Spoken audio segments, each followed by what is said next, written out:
Time to talk about a subject that is sometimes overlooked: vivisection, or better known as animal testing. Let's do the intro first. Hi, it's Fee here, the healthy vegan author and creator of the Gold Card Vegan resource website. So, what is vivisection? Well, it's the practice of cutting into or otherwise injuring living animals, all in the name of science, medicine, and even beauty. First, I'm going to give you some stats. You know how I love stats, right? So in 2022 in the USA, approximately 22 million animals were being used for research in laboratories at any given time. That's not just for a year. That's not 22 million animals for the year. That's at any one given time. So those animals die, they just get replaced. So, let that sink in. Over 30% of the experiment, this blew me away. Over 30% of the experiments involve moderate to severe suffering, and 98% of drugs tested on animals were never brought to market. So obviously they were, the consequences or the outcomes of these tests were so dire on the animals, it was deemed unsuitable for humans. There are over 192 million animals used in research worldwide. Now, here in Aotearoa, New Zealand, we have more than 300,000 animals tested for research, testing for products or pharmaceutical, and also used for teaching purposes. And there's another 130,000 animals which are bred for scientific purposes but end up being unused and so consequently euthanized.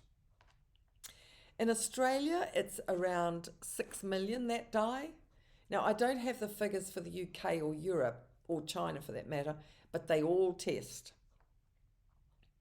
In 2024, Aotearoa, New Zealand, animal testing of party pills was banned. So we used to test for these horrible drugs, but it was banned. And a year later, a ban on animal testing of cosmetics came into force. That was a real win for us.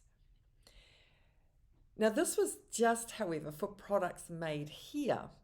So products tested overseas can still, to this day, be imported. Also, if a cosmetic company, a New Zealand cosmetic company, wants to export to China, they have to prove the product has been tested on animals. And this has to be done overseas because can't do it here. So they've got to send the product over to another country to get it tested so that they can then export it to China. So what are these tests?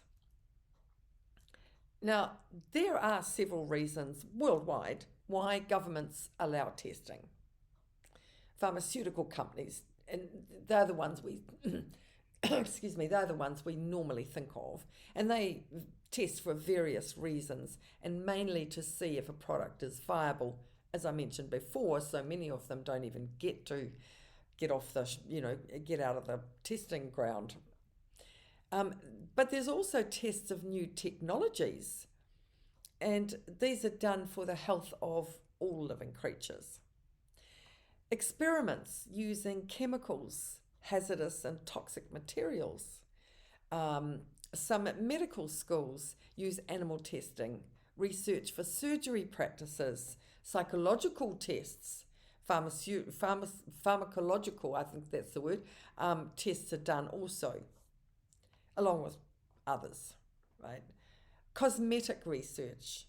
Now, in this case, this is being phased out as more and more countries ban or have stopped doing tests on cosmetics. As I said before, China, though, still demands that their products be tested on. But there's also agricultural research. So used for veterinary and biological research, testing and teaching. And also some are experimented on to make them more productive, especially in the dairy industry. And now with climate change, they are used to reduce methane emissions. It's, mind blows, doesn't it? The animals that are used for testing cover a wide field. Monkeys, dogs, rabbits, rats and mice, they're the ones we usually think of. Pigs, cows, deer, fish and birds, and guinea pigs. It's like no animal is exempt. Animal testing is mandatory in most countries before any product that's aside from cosmetics can be let loose on the public. Now, many countries have stopped testing on primates as it is unethical.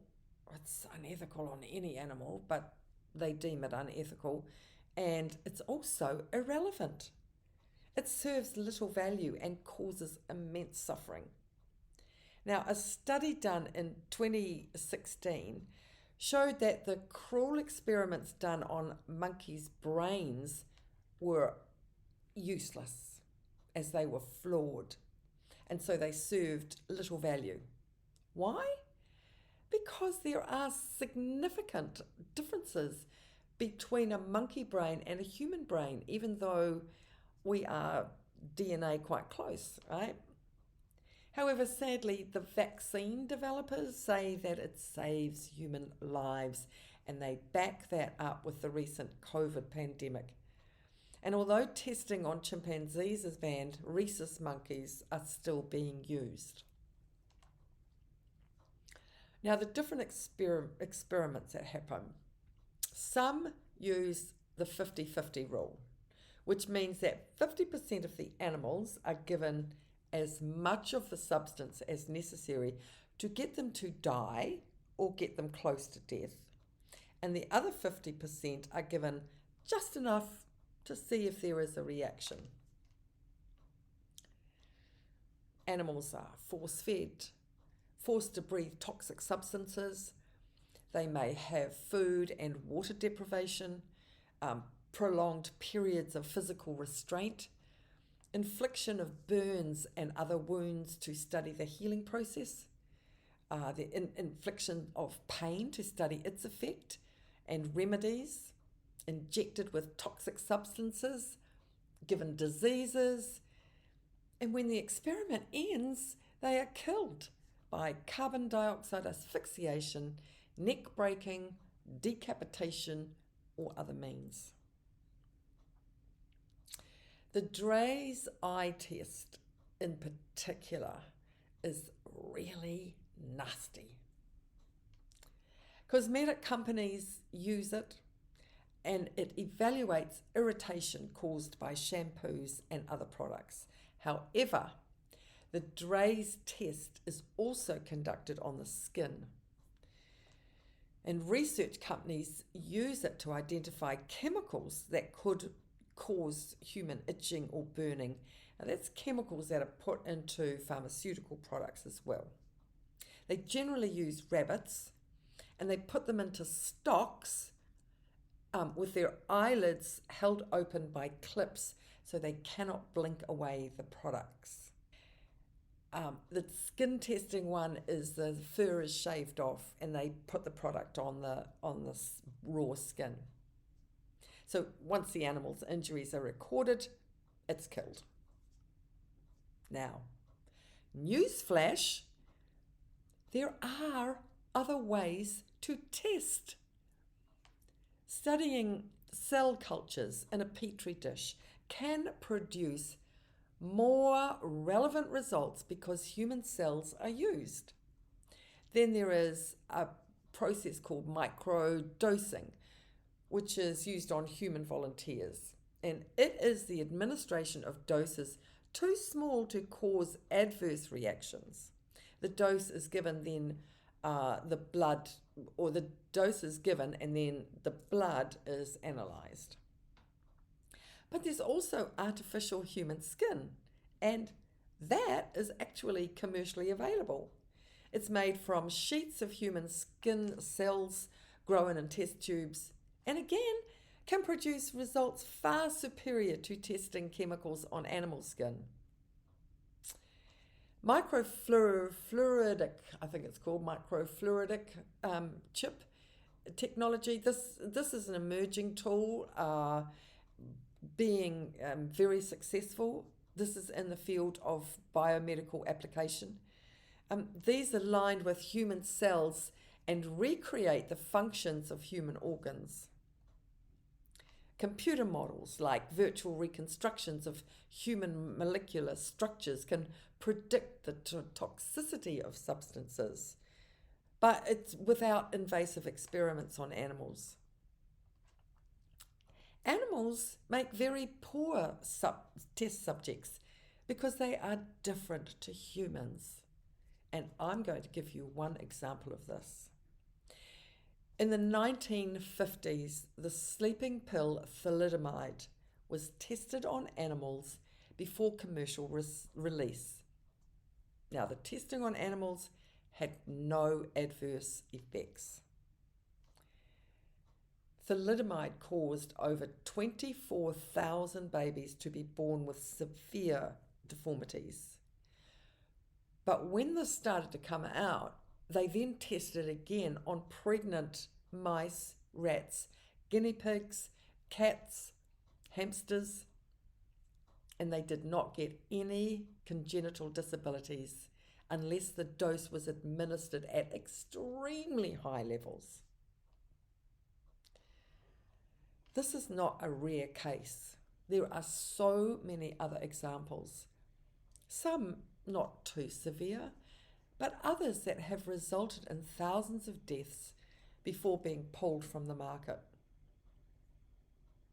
Aside from the fact that vivisection is insanely cruel, there is no reason in this 21st century to be testing on animals. Please support the companies that don't do any animal testing. And if you see any form of where you need to sign anything at all that you can support the banning of animal testing, please do so.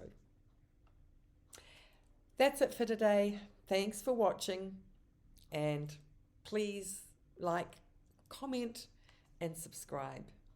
Remember to have great food, make it plant-based, and be compassionate to all animals, and think about the poor animals that are being tested on. Also be compassionate to humans who really have got a screw loose. Bye for now.